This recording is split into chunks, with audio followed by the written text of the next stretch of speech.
media cetak, media online, media elektronik, televisi, radio, dan live streaming. Pada hari ini, Koalisi Serikat Pekerja dan Partai Buruh yang disingkat KSPPB mengadakan konferensi pers berkenaan dengan beberapa hal atau agenda yang diperjuangkan oleh kaum buruh bersama serikat-serikat buruh dan partai buruh. KSPPB terdiri dari 70 elemen gerakan, yaitu 1 partai buruh, ada 3 konfederasi serikat buruh, KPBI, KSBSI, Darta Pakpahan, dan KSPI, dan 50 federasi serikat buruh di tingkat nasional. Ada 15 organisasi gerakan rakyat yang bergabung di KSPPB, antara lain Serikat Petani Indonesia dan Jala PRT, Jaringan Rakyat Miskin Kota, dan elemen-elemen lainnya termasuk teman-teman mahasiswa pemuda yang bergabung di LMID. Agenda yang ingin disampaikan dalam konferensi pers pada hari ini: 1. Meminta kepada pemerintah dan DPR RI untuk segera membahas secara terbuka, melakukan public hearing, RDPU, menyerap aspirasi-aspirasi, dan menyebarkan draft-draft yang berkenaan dengan RUU Ketenagakerjaan. Karena keputusan Mahkamah Konstitusi nomor 168 tahun 2024 yang gugatannya dimenangkan oleh Partai Buruh telah memerintahkan paling lambat Oktober 2026 sudah dibentuk undang-undang baru, bukan revisi undang-undang. Hal ini juga telah kami sampaikan kepada Bapak Presiden Prabowo Subianto dalam satu pertemuan di Halim Airport pada tanggal 28 April 2026 yang lalu, sebelum May Day, dengan didampingi oleh pimpinan DPR antara lain Bapak Sufmi Dasko Ahmad, yang menyatakan sebelum Oktober 2026 berjanji akan mengesahkan undang-undang baru tentang ketenagakerjaan. Dan juga KSPPB sudah resmi menyerahkan konsep draft terhadap isi undang-undang ketenagakerjaan yang diinginkan oleh kaum buruh yang tadi teman-teman sudah lihat. Buruh tidak hanya buruh manufaktur, tapi ada buruh konten kreator, ada buruh pelaut, ada buruh kampus, ada buruh medis. Jadi kita ingin memperluas basis yang disebut definisi pekerja atau buruh, termasuk buruh jurnalis. Perlindungannya kan lemah sekali. Dan juga buruh digital platform seperti ojol, Shopee, TikTok, dan Tokopedia yang baru-baru ini ter-PHK. Mereka tidak dilindungi. Oleh karena itu, KSPPB ini meluas. Semua pekerja buruh yang non-manufaktur juga bergabung di dalam organisasi ini. Memang kami tidak banyak sampai ratus-ratusan federasi, ratus-ratusan puluhan konfederasi. Yang paling penting adalah perluasan makna daripada pekerja dan buruh. Ini yang ingin kami perjuangkan di dalam RUU Ketenagakerjaan. Ada 7 isu utama yang menjadi sorotan di luar isu-isu yang lain tentunya. 1, tentang upah. 2, tentang pekerja alih daya atau outsourcing. Dan karyawan kontrak, PKWT. Kami tidak mau ada outsourcing. Kalaupun ada outsourcing, harus dibatasi hanya 4 jenis pekerjaan penunjang. Kami tidak mau kontrak seumur hidup. Kalaulah ada kontrak, kata mahkamah itu hanya 5 tahun. Setelah itu diangkat karya tetap. Yang berikutnya, kami juga mau upah yang layak, bukan sekedar upah minimum. Bukankah Bapak Presiden Prabowo juga di dalam pidato-pidatonya menginginkan upah yang produktif? bukan upah minimum. Penyekapan 3 buruh percetakan di Bungur yang juga saya turun kebetulan sebagai penasehat khusus Presiden bidang ketenagakerjaan dan kesejahteraan buruh, saya temukan fakta hanya dibayar 500.000. Sudahlah dibayar 500.000 mengeksploitasi buruh, disekap pula dengan tuduhan mencuri, tidak diberi makan 3 hari. Yang begini nggak boleh terjadi republik yang kita cintai ini yang berdasarkan Pancasila. Itu juga yang keempat, kita angkat agenda tentang tenaga kerja asing. Jangan orang lokal jadi penonton di negerinya sendiri. Masa orang asing, unskilled workers, terutama investasi Cina, merebut pekerjaan-pekerjaan orang lokal. Kalau skilled workers kita bisa pahami, tapi kalau unskilled workers, masa dilakukan oleh orang asing, supir forklift dan lain sebagainya. Tukang batu juga ada dari asing. Kemudian yang kelima adalah masalah PHK. Kita tidak sependapat, walaupun saya juga penasihat khusus Presiden, saya tidak sependapat dengan Menko Perekonomian dengan istilah easy hiring, easy firing. Mudah merekrut, mudah mem-PHK. Emang ini, saya nggak boleh ngomong kasar, emangnya ini adalah negara milik sekelompok orang saja? Ini milik negara kita bersama. PHK harus dipersulit. Bapak Presiden Prabowo berulang-ulang menyampaikan, kalau bisa tidak ada PHK. Kalau ada PHK, hak-hak buruh harus diberikan. Jadi kita menolak easy hiring, easy firing. Jadi PHK harus dipersulit dan harus izin kepada negara melalui peradilan perburuhan atau labor court. Pesangon harus layak. Tidak boleh pesangon asal-asalan. Misal saya menemukan turun ke lapangan sebagai penasihat khusus Presiden, ada pesangon yang diberikan hanya 0,5 kali aturan. Kita tolak. Akhirnya saya turun atas nama pemerintah dengan izin Presiden menjadi di atas 1 kali aturan, menjadi 1,75 kali aturan seperti di PT Pakrin Mojokerto. Negara harus hadir. Kita akan berjuang RUU Ketenagakerjaan ini menempatkan negara hadir melindungi kaum buruh, pekerja, karyawan, apapun sebutan dan industrinya. Dan selain RUU Ketenagakerjaan, pada hari ini kami ingin menyatakan sikap dari KSPPB. 1. KSPPB menolak pajak JHT. Itu tabungan sosial. Masa negara tega? Orang nabung, keringatnya buruh, darahnya buruh, nabung, kemudian dipotong pajak yang 50 juta ke atas 5%, di bawah 50 juta 0%. Kata Menteri Purbaya, 50 juta ke atas, 50 juta rupiah ke atas cuma di bawah 1%. Ya udah, kalau gitu, kalau cuma sedikit orang, hapusin aja semua. Kan kita dalam keadaan yang tidak terlalu baik-baik saja situasi ekonomi. Nanti kalau ekonomi sudah membaik, silakan baru diskusi lagi. Jadi kita minta 0% pajak JHT, termasuk pesangon. Udah tahu pesangon pendapatan terakhir buruh, pekerja, karyawan, apapun statusnya ketika dia kehilangan pendapatan, masa masih dipajakin lagi. Termasuk JHT. JHT itu ketika kita nerima upah, kan udah dipotong pajak PPh 21. Setelah itu kita bayar iuran. Masa iuran kita yang udah dipajakin kena pajak lagi? Ini kan berarti double pajak. Orang-orang kaya, pengusaha-pengusaha besar dapat tax holiday atau istilah pembebasan pajak atau pengurangan pajak. Tax amnesty, uang-uang haram yang triliun-triliunan tidak kena pajak. Masa keringat buruh dikenain pajak, JHT, pesangon, THR habis untuk ongkos, kena pajak lagi.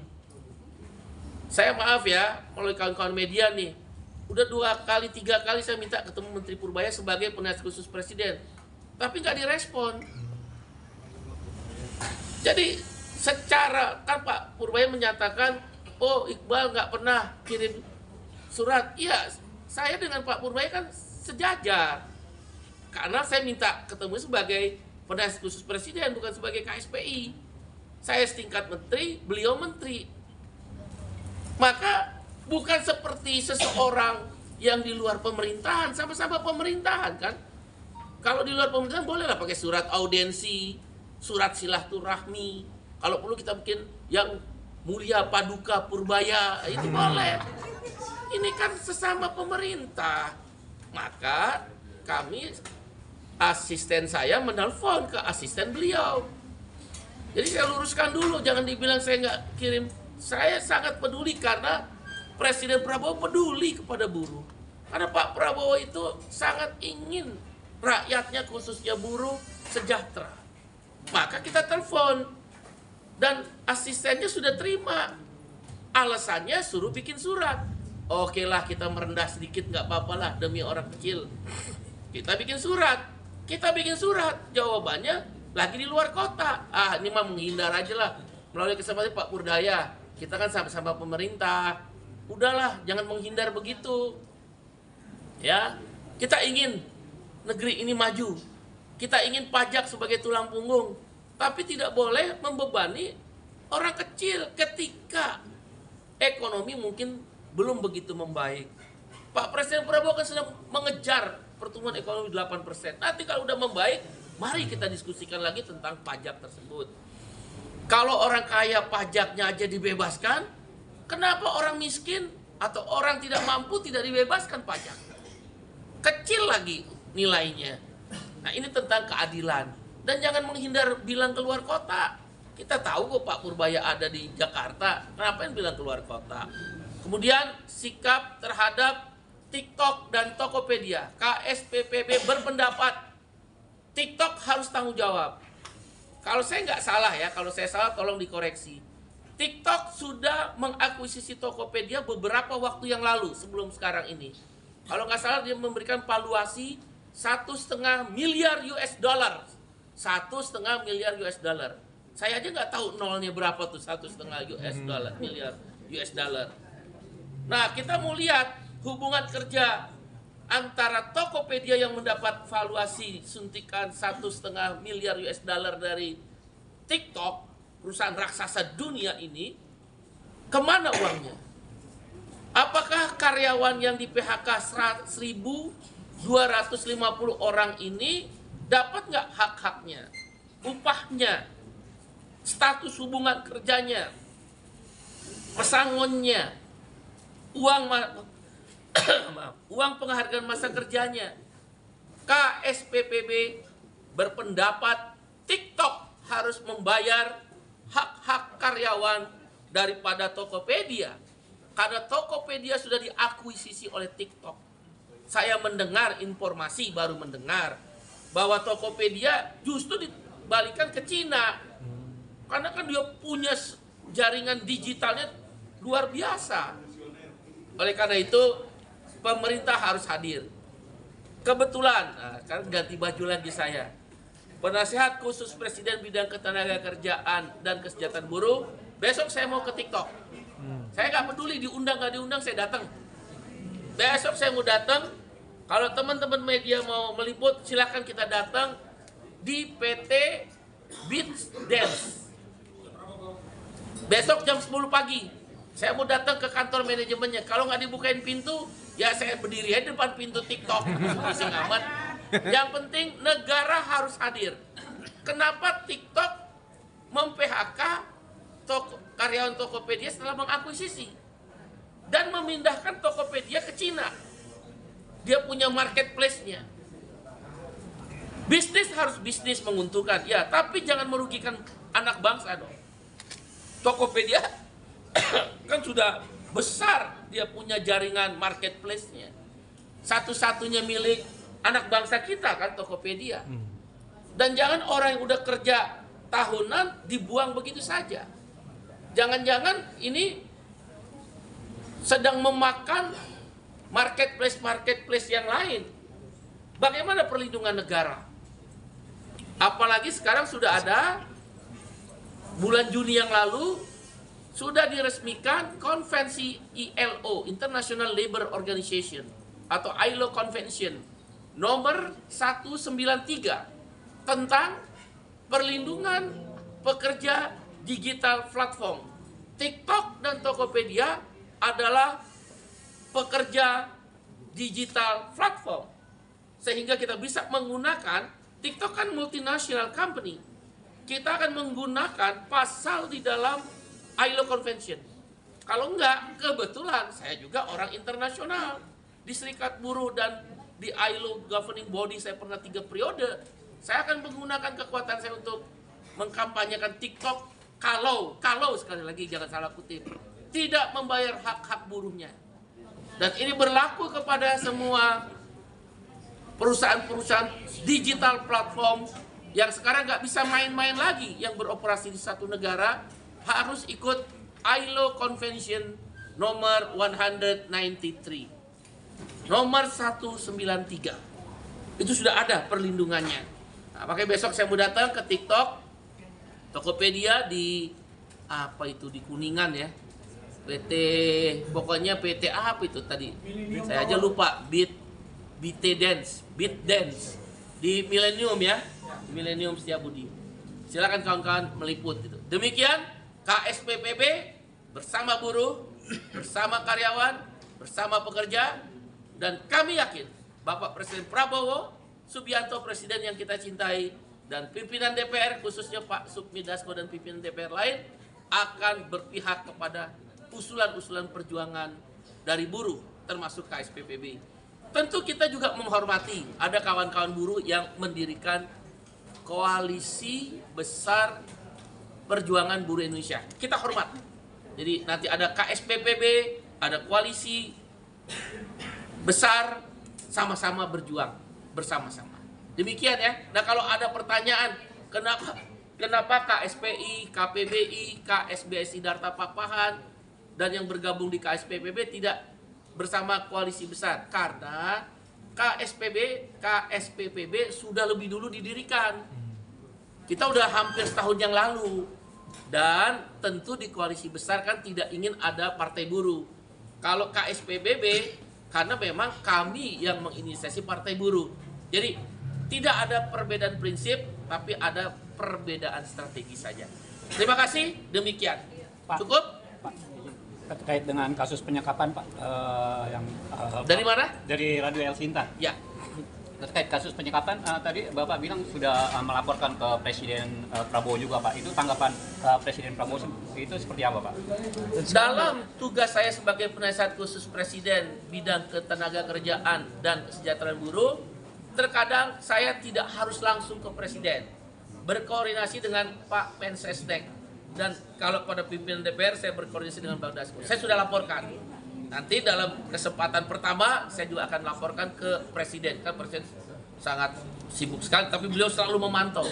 Saya pasti sampai karena saya membuat presidential brief. Jadi sebagai PKP, istilahnya penasihat khusus Presiden, itu ada presidential brief. 1 minggu, ada bulanan, ada mingguan, ada bulanan. Insya Allah sudah sampai. Dan kan Anda bisa kemarin lihat di Polda Metro Jaya yang telah membentuk Satgas. Terima kasih Pak Kapolda Metro Jaya. Satgas untuk penyekapan itu kan kita sudah kemarin konferensi pers. Dan langkah-langkah penanganan sudah dilakukan. 7 tersangka sudah ditangkap, ya. Dan perlindungan kepada Tegar dan kawan-kawan juga sudah dilakukan, termasuk penasihat hukumnya, dan semua biaya yang terkait dengan kalau ada pengobatan traumatik, kemarin baru dengan psikiater dari Bitdokes Polri dan psikologi Polri, itu penanganan itu sudah turun, dan bahkan kepada mereka kita tawarkan pekerjaan sebagai PKP saya ya. Demikian. Tapi kan 3 buruh ini Pak dilaporkan balik oleh Pak ya, betul, Pak. Nah, betul. Ini tanggapan buruh seperti apa Pak? Lawan. Apa urusannya? Dia yang menindas, dia mau ngelapor-lapor kita. Saya udah bilang Pak pengacara dan 3, jangan takut. Ada backing kita lawan. Saya kasih tahu ya. Kamu yang jadi backing orang yang menyekat, kamu berhadapan dengan negara. Saya kasih tahu ya. Dan Pak Presiden nggak suka dengan cara-cara backing terhadap rakyatnya. Pak Presiden itu cinta sama rakyatnya. Demikian. Bang, soal gua kan bukan serikat buruh lagi sekarang. Bang, dari Kompas. Ojek online kemarin kan ada penerapan aplikasi 8% ojol, Bang. dan kemudian Staf Wamensesnek bilang penerapan 8% itu belum ada dasar aturannya karena perpresnya belum jadi, Bang. Jadi sebagaimana sudah disampaikan, pertemuan antara pimpinan DPR RI dan juga oleh pemilik Goto, pemilik Gojek, pemilik Grab, dan pemilik Shopee beberapa waktu lalu sudah dijelaskan bahwa per 1 Juli pemberlakuan potongan aplikator sebesar 8% sudah berlaku. Memang masih ada pertanyaan-pertanyaan dari kawan-kawan driver ojol. Apakah ini berlaku hanya untuk GoRide? GoRide itu maksudnya yang penumpang ya, Grab Ride atau GoRide, atau juga berlaku untuk seperti GoSend. GoSend itu pengantaran barang, atau GoFood. Nah, ini yang sedang didiskusikan lebih mendalam. Dan Bang Dasko sangat concern sebagai pimpinan DPR. Bang Dasko sangat concern, saya tahu benar karena saya juga udah bertanya dan beliau kata kami concern. Ini perintah Presiden untuk mengamankan apa yang Presiden inginkan. Tapi yang pasti tentang pemotongan aplikator 8% sudah berlaku 1 Juli. Pesan kami kepada aplikator, jangan main-mainin dan akal-akalin lagi. Misal tiba-tiba tarif diturunin, sehingga pendapatan si driver jadi rendah. Tapi si aplikator pinter, tarif turunin, tapi nanti ada biaya-biaya lain yang dibebankan pada penumpang yang langsung diambil ke aplikator. Nah itu janganlah. Presiden nggak suka Anda tricky. Kalau bahasa Presiden yang saya dengar langsung ya, Anda boleh bisnis di negara ini, tapi saya nggak mau rakyat saya menderita. Itu sikap Presiden Prabowo. Bang, perpresnya yang ternyata sampai sekarang belum ada, Bang, masih belum bisa ditekan. Setahu saya sudah ada dan sudah berlaku. Setahu saya ya, tapi kalau memang masih ada dijumpai teman-teman belum dapat, saya coba cek dulu ya. Karena saya tidak menangani kasus nasib buruh yang 55.000 kan